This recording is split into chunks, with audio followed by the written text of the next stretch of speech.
ቢልቦ ፍልውሃን ይጎብኙ። ጉዞ በጋሞ ዞን ካምባ ዙሪያ ወረዳ ጳሳ ቀበሌ ወደሚገኘው ቢልቦ ፍልውሃ።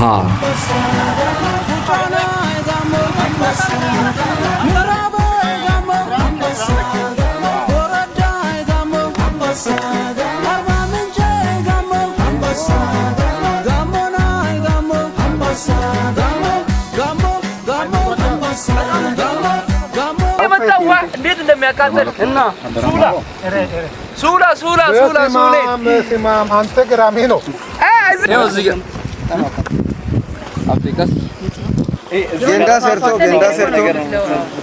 ላዋኛ የዋና ነሻይ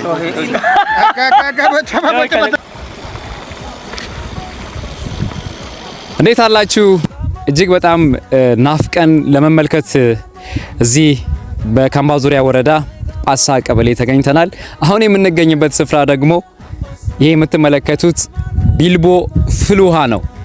ይህ ጋሞ ዞን ላይ የሚገኝ ድንቅ የቱሪስት መስህብ፣ የታመሙ ሰዎች እንኳን እዚህ መጥተው የሚፈወሱበት ስፍራ ነው። ከኔ ጋር ይኸው ጓደኞቼ እዚህ ይህንን ውብ ፍልውሃ ለመመልከት መጥተናል። እንደው ምን ተሰማቸው የሚለውንም ነገር በኋላ የምንመለከት ይሆናል። አሁን ድንችና እንቁላል ይዘን መጥተናል። እስቲ ቀቅለን እዚህ የምንበላ ነው የሚሆነው። በነገራችን ላይ ይሄ ፍልውሃ ይሄንን የምትመለከቱትን ገበቴ መሳይ ስፍራ ያው ይሄ ገንዳ አይደለም፣ ገንዳ ይመስላል፣ ግን ስንመለከተው ከ100 ዲግሪ ሴልሺየስ በላይ እንደሆነ ነው የሚነገረው። አሁን እንደውም እዚህ ጋር ቆመን እንፋሎቱ ትንሽ ያቃጥላል አይደል? ያላበን ያለውና ይሄንን ስፍራ መተን በመመልከታችን በጣም ደስ ብሎናል። እስቲ ቀጣይ ደግሞ አብስለን የምንበላ ነው የሚሆነው። ሀሳባቸውንም ይሰጡኛል። ተናል እስቲ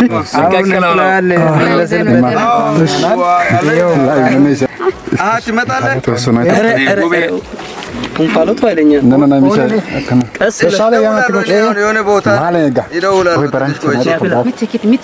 አጋዶ ካትስ ግደስኮ ተጨማሪ ደቂቃ አንድ 7 ደቂቃ አድርገው ድንች አሁን እናበስል ነው። ድንችንም እየጨመረን ነው።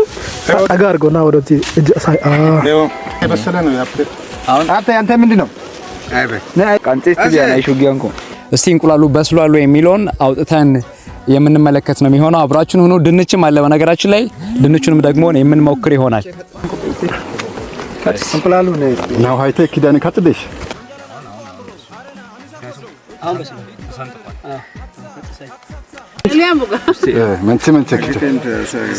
እንቁላሌ ተመዛ ወሶላ ሙሌ ከናገስኮ እንቁላሌ ተመዛ ቀማስጆን ድምጻሽ ጌቴንቴ እሺ በስሏል። ይኸውላችሁ እንቁላል እንግዲህ ቢልቦ ፍልውሃ የውሃው የሙቀት ኃይል ነው እንደዚህ የሚያበስለው። ትንሽ ቀራላ በስሏል ግን ያው ይጣፍጣል። ያው እሺ ጨው ራሱ አለው መሰለኝ። ጨው ራሱ ጨምሮ ውሃ ውስጥ ጨው አለ።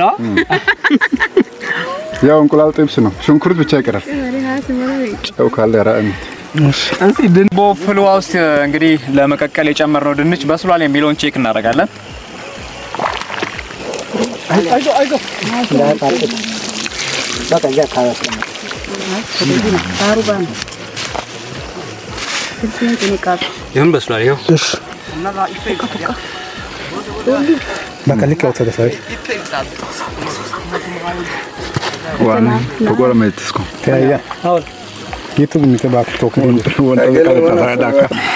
በጣም ያቃጥላል። በነገራችን ላይ ከውሃ ውስጥም ሲወጣ ማን ነው ጨው የቀጨመረው? ጨው ያለበት ነው ይመስላል። ውሃው ጨው አለ ሲጀምር። ይመቻችሁ። ይህንን በጋሞ ዞን ካምባ ዙሪያ ወረዳ ጳሳ ቀበሌ የሚገኘውን ቢልቦ ፍልውሃን መታችሁ ጎብኙ።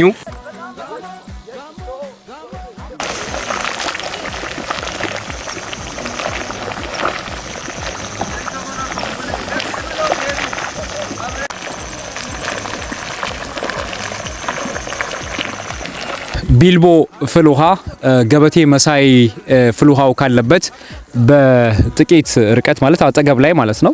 ይሄ ከጀርባ የምትመለከቱት እጅግ የሚንተከተክ ፍልውሃ ይገኛል። ተመልከቱት። በጣም በኃይል ነው ፍል ውሃው እየወጣ የሚገኘው። እንፋሎቱንም ተመልከቱ። ይህ እጅግ በጣም የፈጣሪ ስራ ድንቅ ተፈጥሮ ድንቅ መስህብ ነው። ጋሞ ዞን ውስጥ በርካታ የቱሪዝም መስህብ ስፍራዎች አሉ። እንደዚህ አይነት የቱሪዝም መስህብ ስፍራዎችን ልናስተዋውቅና ሌሎች እኛ ለራሳችን ልናይ ይገባል። ሌሎች ደግሞ መጥተው እንዲያዩ ልናስተዋውቅ ይገባል። ዛሬ መተን በተመለከትነው በጣም ተደንቀናል። ይውላችሁ ይንተከተካል። ድምጹን ስሙት።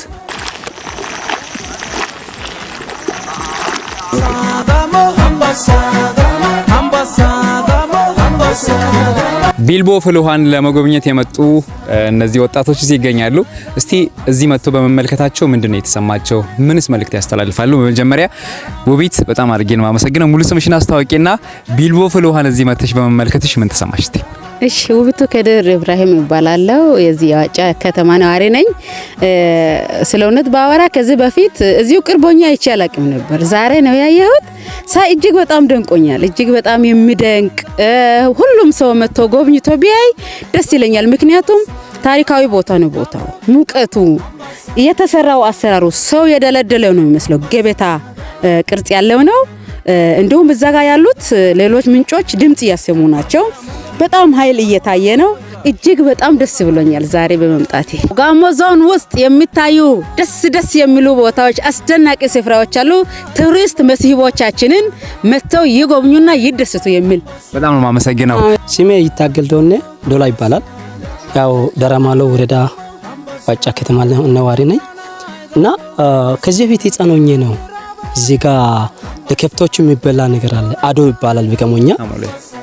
አሞሌ ወርባሞኛ። እሱን ለመውሰድ ህፃኖኜ ነው የመጣሁት። አሁን ግን በጣም ደስ ብሎኛል ከነኚህ ጓደኞቼ ጋር ሲመጣ። አንደኛ ከሬ ይባላል እዚህ በእንትን መልክ ነው የተሰራው፣ በማይድ መልክ ነው የተሰራው። እዛ ጋር ደግሞ መሰሶ የሚባል አለ። ትክክለኛ ቀጥ ብለው የቆመ ነገር አለ። በኋላ የምታይ ይሆናል።